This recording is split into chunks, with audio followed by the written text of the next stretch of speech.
All right. This is a talk about inflation, what the word means, and not from a proper perspective, but more from just my own philosophy behind, my own thoughts about it.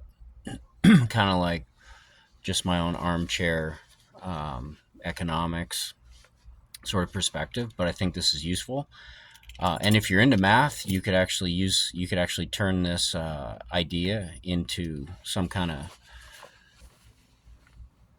of mathematical expression.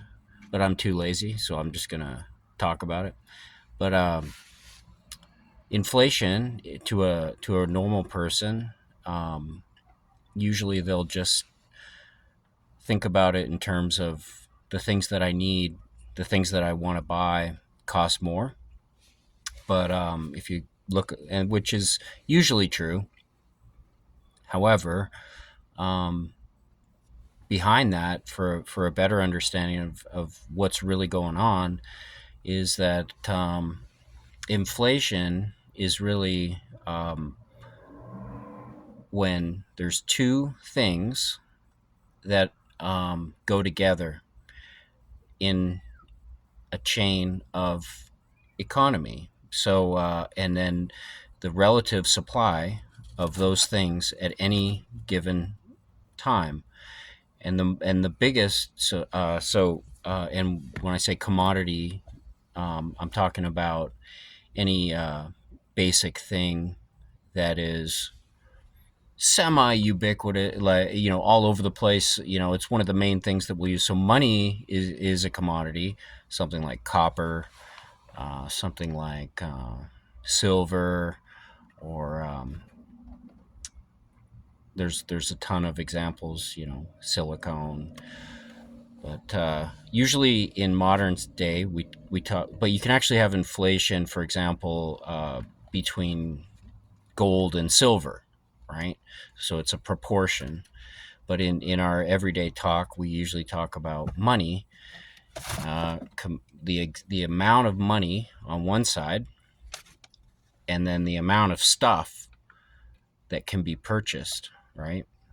And it's a little more nuanced because you have past money, present money, and future money, and then you have past stuff, present stuff, and future stuff. Okay, so you can interweave these things in the way that they interact, and the way they're proportioned to each other is actually very, very nuanced.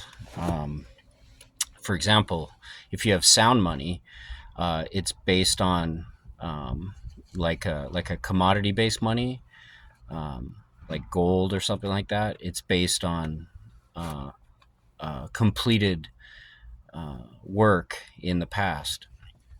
And if you have debt or credit, it's based on promise to deliver work into the future. So you have, and then you have cash, which would be basically present day money. So money is an interesting thing, but basically, if you have all of a sudden a whole influx of money, or you increase the amount of money available without increasing the amount of stuff available, and we'll call that stuff just like production or products. But that's even not really a good way of thinking about it. It's really the stuff, past stuff, present stuff, future stuff, right? So um, people who people who people who like to control, who people who like free stuff typically like to run government, and so they like to have the power to increase the money supply and help their friends, right? So even that alone doesn't necessarily if cause inflation, because immediately, because that money has to start chasing uh, the stuff. So it's just a really interesting thing. So it doesn't inflation doesn't it means basically an increase in money supply without increasing uh, goods and services production and commodities.